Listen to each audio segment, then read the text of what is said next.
Margin को बढ़ाने का मतलब ये होता है कि सेंट्रल बैंक जो कमर्शियल बैंक है वो अब ज़्यादा लोन दे सकता है, और तब इकोनॉमी में मनी की सप्लाई बढ़ती है।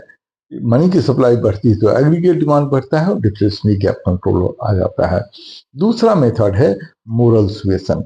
मोरल सुएशन का मतलब होता है कि सेंट्रल बैंक कमर्शियल बैंक को प्रेशराइज करता है, कन्विंस करता है, इन्फ्लेशनरी गैप है, आप मनी की सप्लाई को कंट्रोल कीजिए। इस तरह से वो इन्फ्लेशनरी गैप कंट्रोल में आ जाता है। और जब डिफ्लेशनरी गैप होता है तो वो प्रेशराइज करता है, कन्विंस करता है कि मनी की सप्लाई को बढ़ाइए।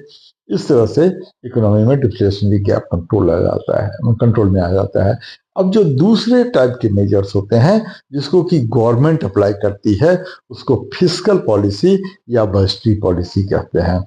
इसके अंदर 4 मेजर्स होते हैं। नंबर 1 है टैक्सेशन पॉलिसी या रेवेन्यू पॉलिसी।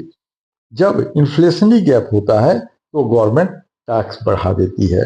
जब टैक्स बढ़ा देती है तो लोगों के पास डिस्पोजेबल इनकम कम हो जाता है, जिसकी वजह से वो एक्सपेंडिचर कम कर पाते हैं, इकोनॉमी में मनी की सप्लाई घटने लगती है, एग्रीगेट डिमांड घटने लगता है, और इकोनॉमिक में इन्फ्लेशनरी गैप कंट्रोल में आ जाता है।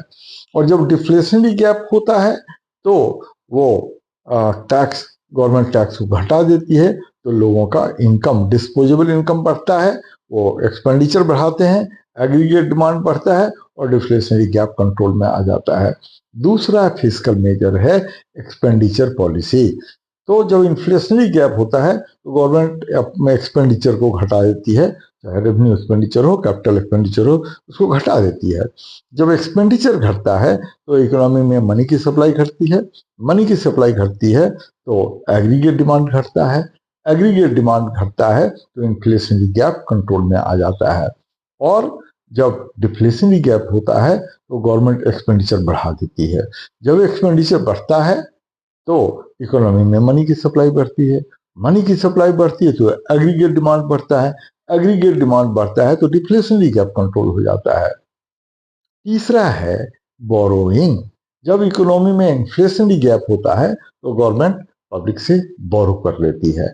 जब बोरो करती है तो इकोनॉमी से मनी की सप्लाई घटती है, मनी की सप्लाई घटती है तो एग्रीगेट डिमांड घटता है, एग्रीगेट डिमांड घटता है तो इन्फ्लेशनरी गैप घट जाता है।